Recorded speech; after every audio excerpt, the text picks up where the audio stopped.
De volta com Dito e Feito ao vivo em cores para todo o Brasil e América do Sul pela Rede América TV, a TV da família, 1h42 desta tarde de sexta-feira, dia 10 de março de 2023. A temperatura aqui em Pinheiro, São Paulo, é de 25 graus, a mínima prevista para hoje de 20. Há possibilidades de pancadas de chuvas a qualquer momento desta tarde, também durante a noite, em cidades da região metropolitana, inclusive do litoral. As informações são sempre da Clima Tempo.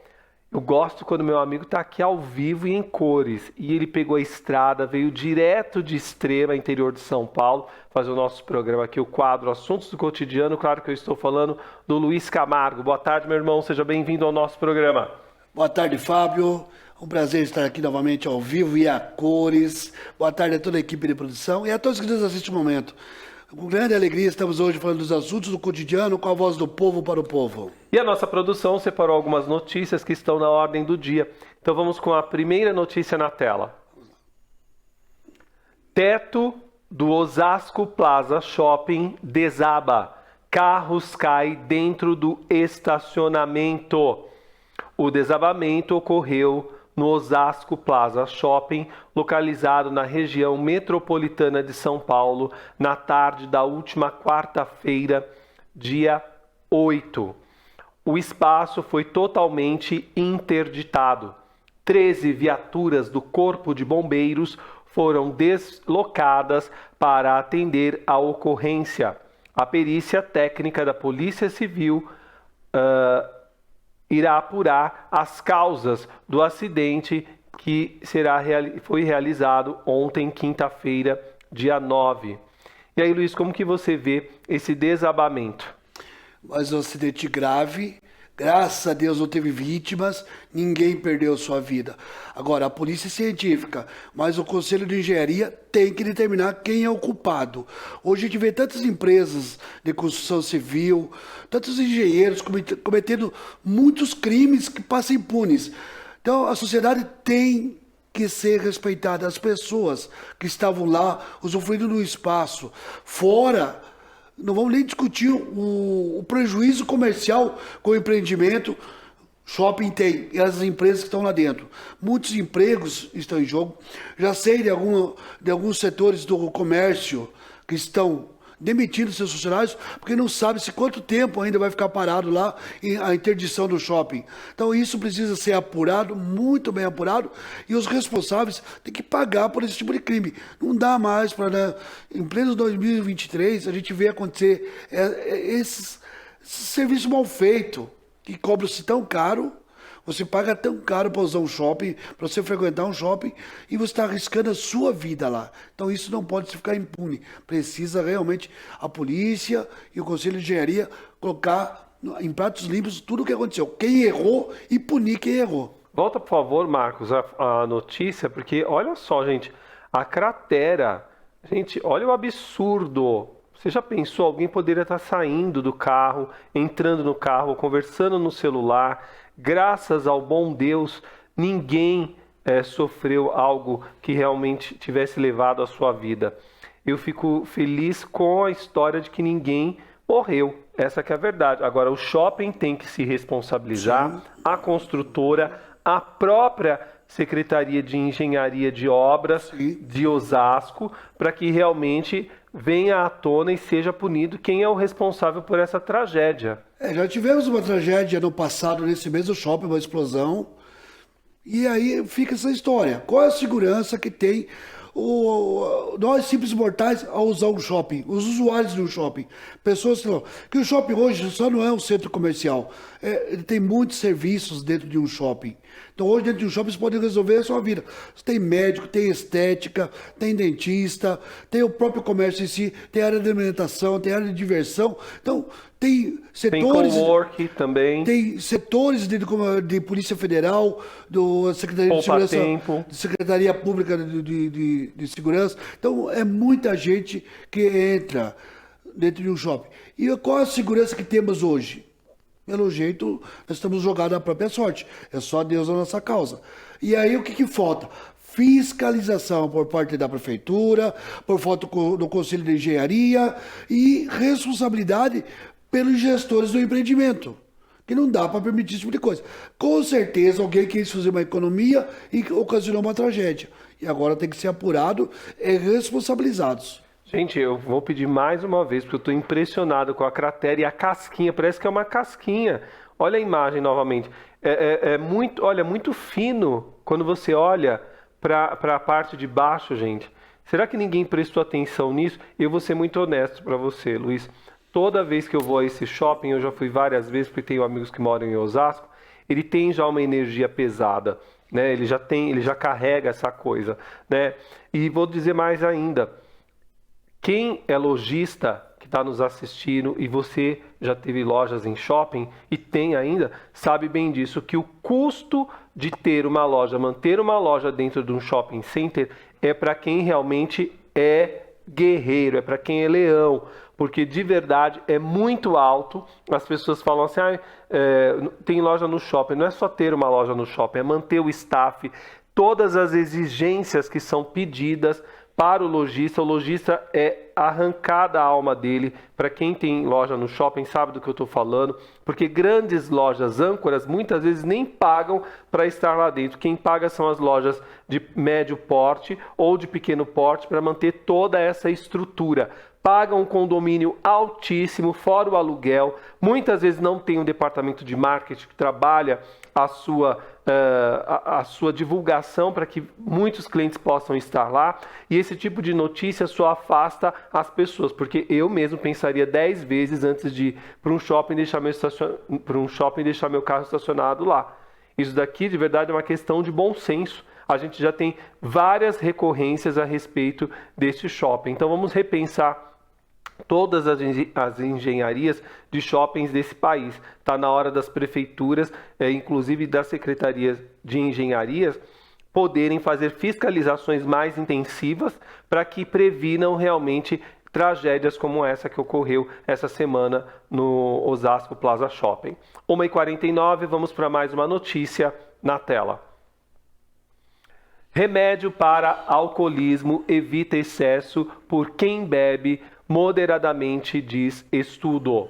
Um estudo publicado em dezembro de 2022 mostra que a naltrexona, medicamento usado no tratamento de alcoolismo, também pode ser uma aliada na hora de evitar excessos por aqueles que consomem álcool moderadamente. Pesquisadores, entretanto, afirmaram que a melhor forma de controlar a bebida é por meio da intervenção psicoterapêutica. E aí, Luiz, como que você vê a chegada deste remédio para as pessoas que bebem de forma moderadamente? Mais uma boa notícia. A gente sabe que o alcoolismo hoje é um grande problema na maioria das famílias brasileiras. Muitas pessoas sofrem por conta do alcoolismo e o medicamento, o tratamento não é tão fácil assim. Ainda tem algumas organizações, tipo Alcoólicos Anônimos, que fazem um trabalho dignífico, sabe, apoiando as pessoas. Mas a medicina em si ainda não fornece muito. E essa notícia é muito importante e relevante, que não basta tratar o alcoolismo, você tem que controlar. E esse é o primeiro passo. Espero que realmente a ciência se aprofunde e as pessoas façam uso disso. E os médicos que tratam do alcoolismo também colaborem para que a pessoa tenha uma vida melhor usando esse medicamento. 0 operadora 11 98384 1466. Pergunta na tela. Supremo Tribunal Federal tem 5 a 10 para impedir juízes de derrubarem decreto de Lula sobre armas.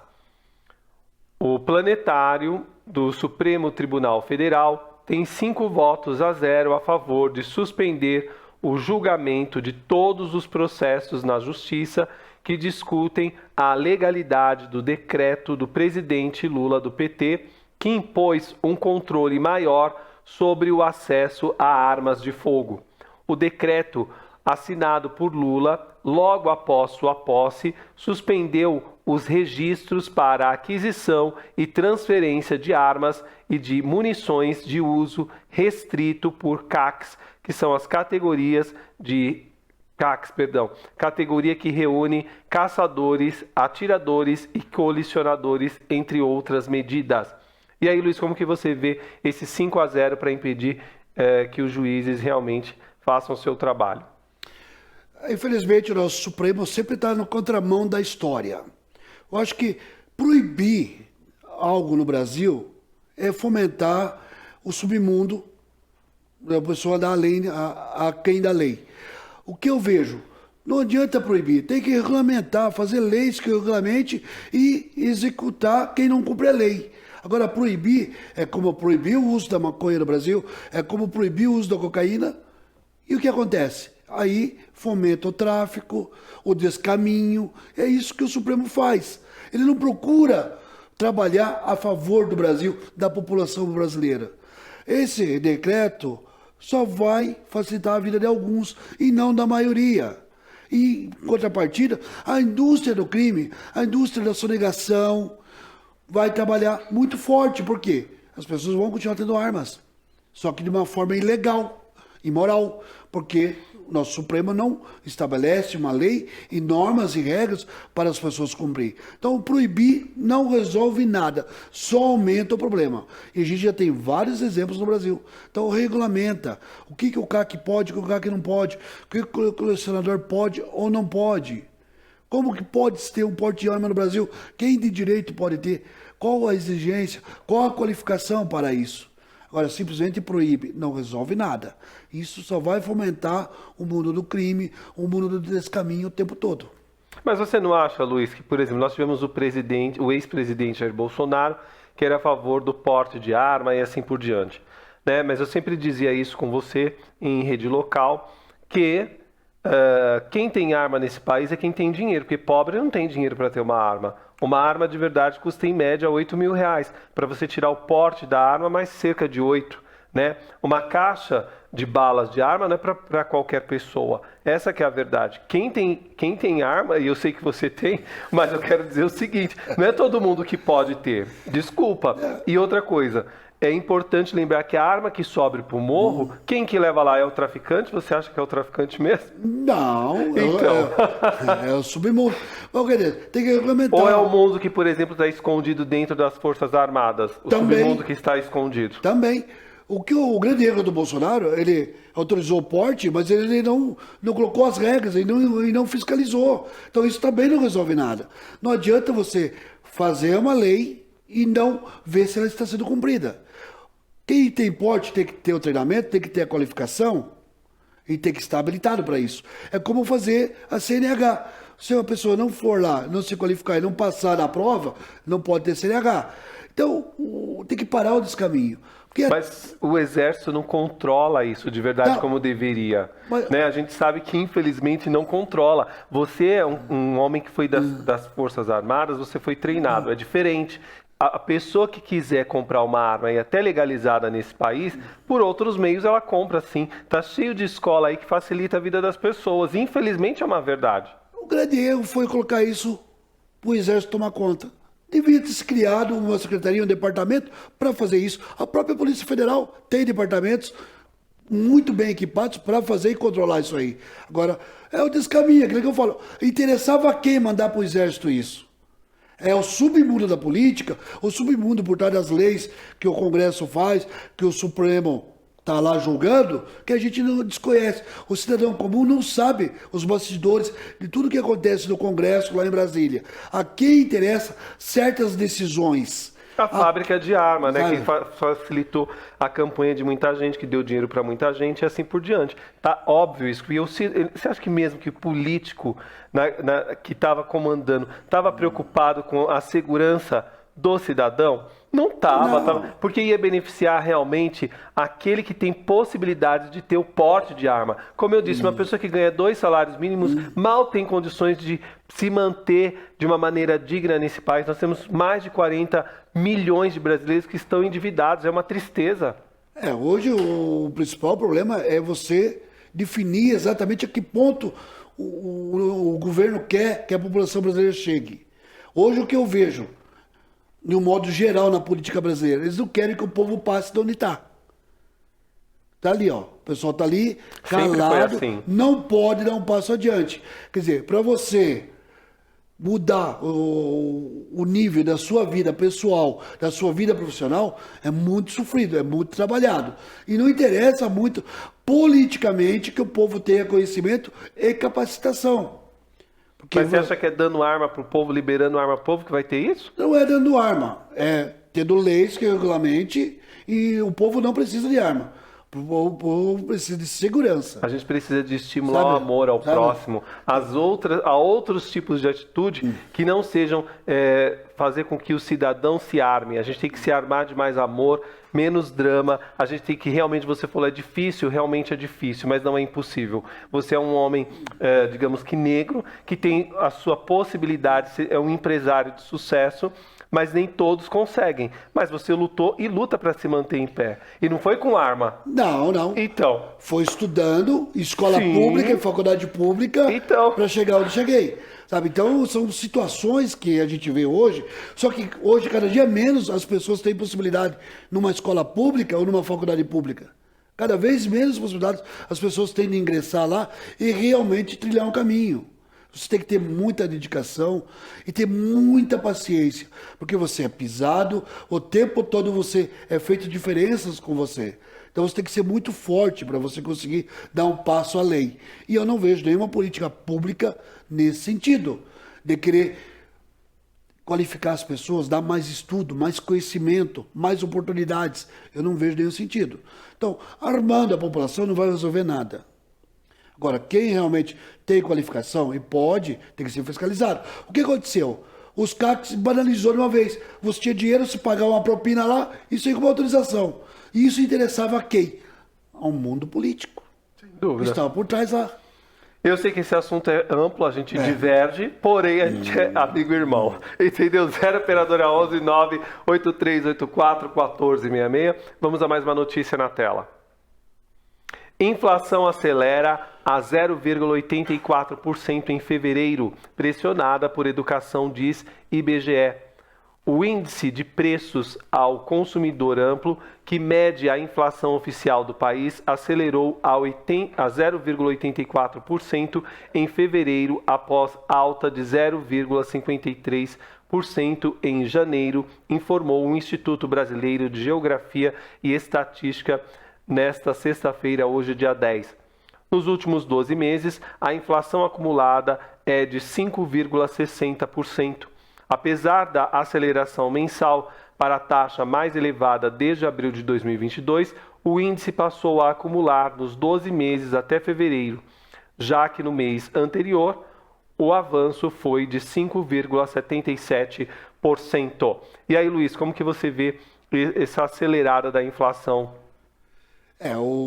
A equipe econômica do governo deve estar trabalhando já forte para dar uma controlada na inflação, porque a inflação alta é sofrimento da população brasileira.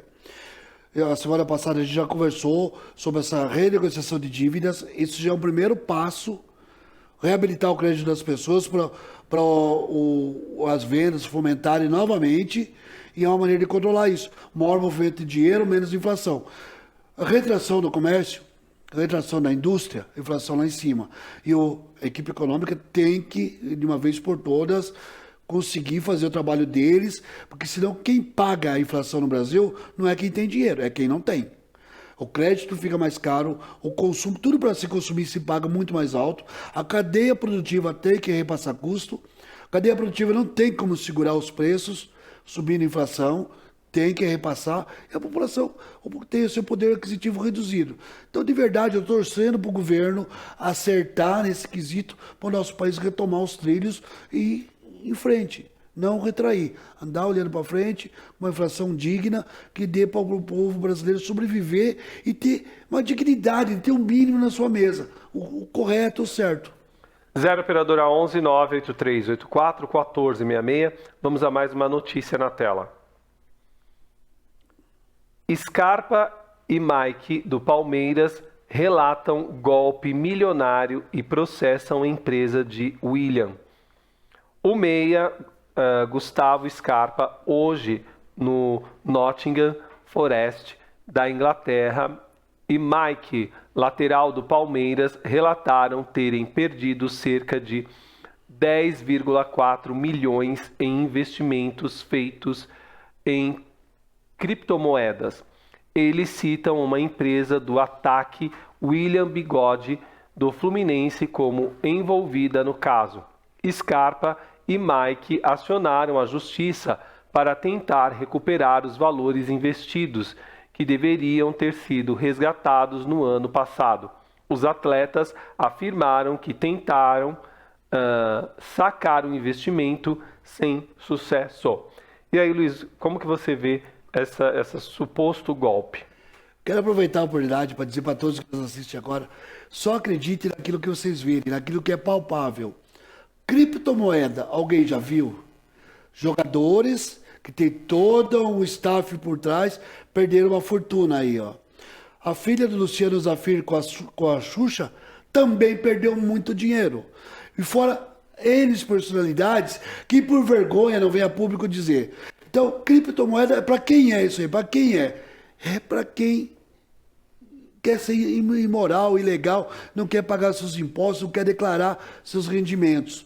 Se o nosso Banco do Brasil, o Banco Central, não regulariza isso, não cria uma moeda virtual, por que você vai acreditar nos outros? E ó, milhares de pessoas no Brasil foram lesadas. Brasileiros perderam uma fortuna por acreditar em propaganda enganosa.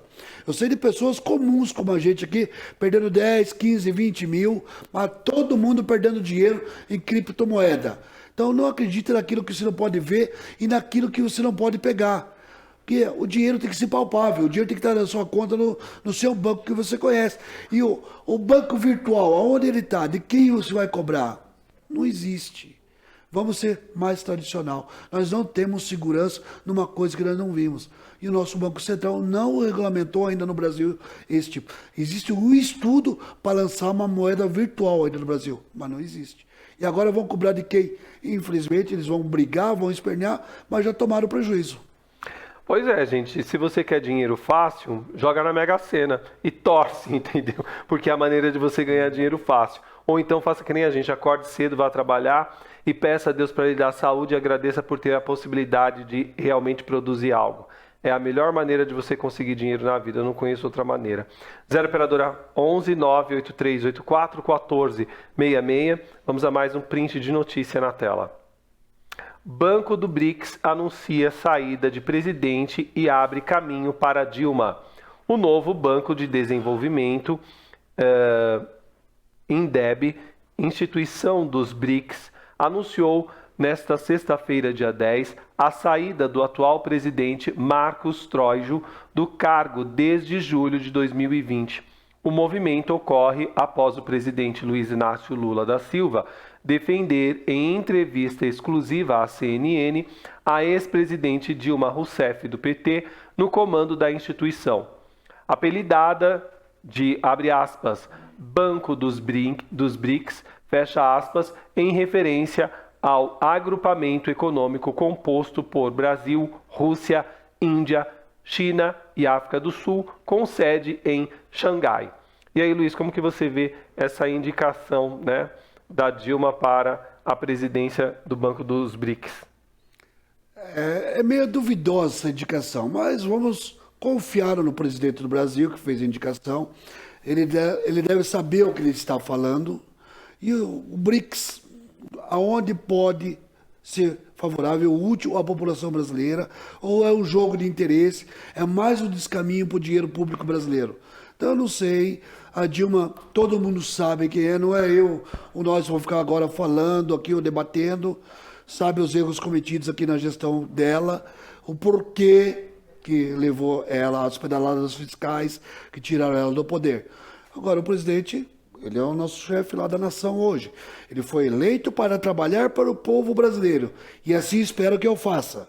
Está indicando ela, ele deve ter seus motivos, e em algum momento ela vai dizer o porquê dela estar lá. Caso contrário, eu não vejo sentido nessa indicação. E o BRICS, o que ele representa para o Brasil? Não vejo muita coisa também. Qual o interesse nosso em ter a presidência do BRICS? São perguntas que não têm resposta. 0 operadora 11 98384 1466. Notícia na tela. GCI encontra ossada humana perto do Palácio do Planalto. O Gabinete de Segurança Institucional da Presidência da República encontrou uma ossada humana na última quinta-feira, ontem, dia 9. Perto do Palácio do Planalto, em Brasília. Os servidores do GCI estavam em treinamento de rotina quando depararam com os ossos em um bosque perto da sede do Executivo brasileiro.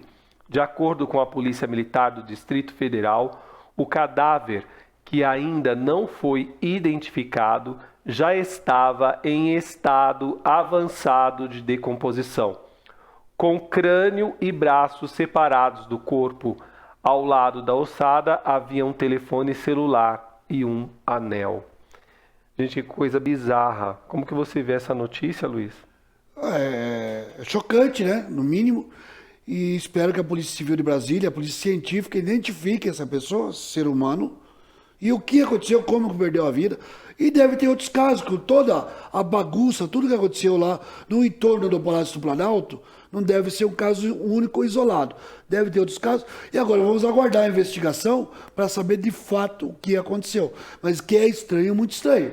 Que teoricamente, Palácio do Planalto, a sede do poder do Brasil, tinha que ser vigilância constante 24 horas por dia. Nada poderia passar despercebido.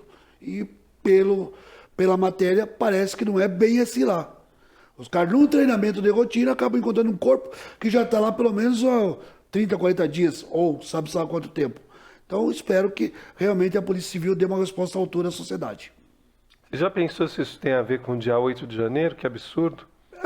São possibilidades, né? A gente só está comentando. São possibilidades. 0 operadora 11 98384 1466. Vamos a mais uma notícia na tela. 2 meninas morrem em acidente entre trem e ônibus escolar da APAI em Jandaia do Sul.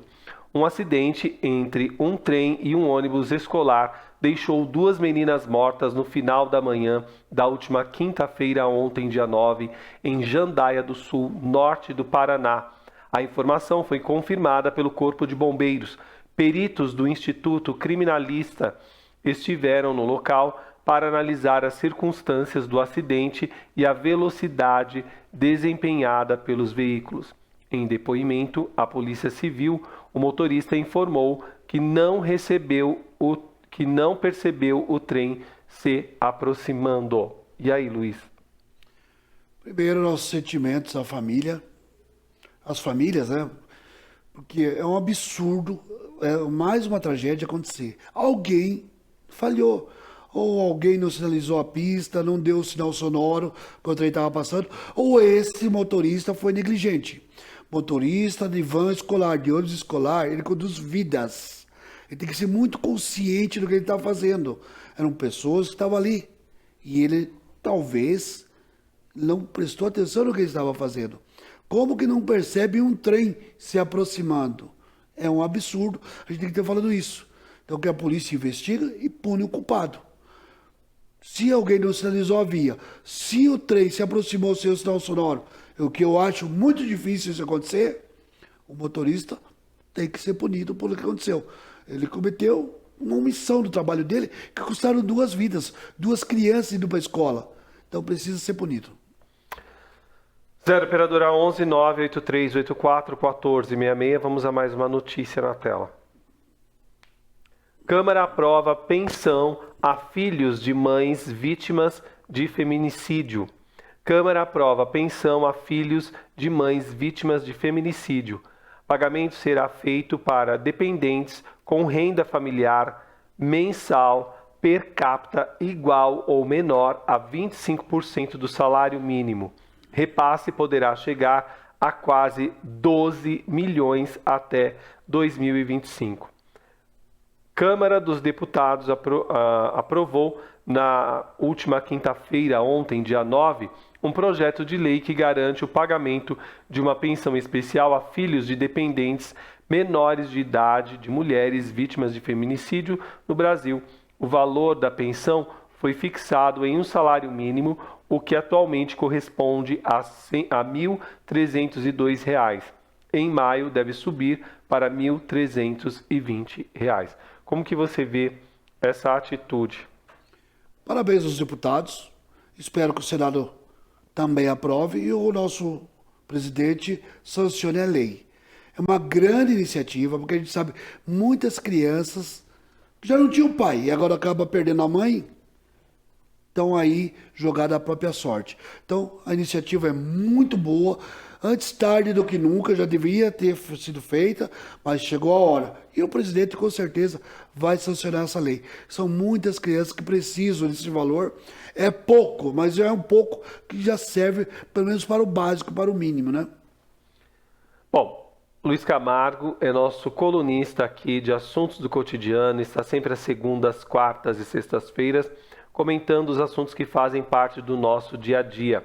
Para você conhecer um pouco mais das falas dele, tem recortes lá no instagram.com/luizcamargo_oficial. Luiz Camargo _oficial. A equipe dele sempre põe ali algumas pinçadas de falas para que vocês também possam comentar. Quero agradecer demais, Luiz, a sua presença ao vivo aqui no nosso estúdio. Sempre prefiro que você venha ao vivo. Sei que a sua agenda é corrida, né? Quem sabe quando a gente já tiver com o nosso heliponto pronto aqui, você não vem de helicóptero, pega lá em Bragança e vem para cá. Deus lhe ouça. Não é? Fábio, é um prazer estar aqui mais uma vez, tá? Um grande final de semana para você, Pra nós. a toda a equipe de produção e todos que nos assistem. Vou mais uma vez falar, vão tomar a vacina bivalente, está disponível. Vacine nossos velhinhos e aquela faixa etária que está disponível. A vida é muito importante. Fábio, fica com Deus. Amém. Até a segunda-feira. E vamos Online, lá, né? final de semana. Obrigado mesmo, obrigado. Um abraço, bom retorno à extrema interior de São Paulo. Nós vamos para um rápido intervalo. Na volta tem moda com a Andréia Maia falando das novidades da Dafanda. Até já.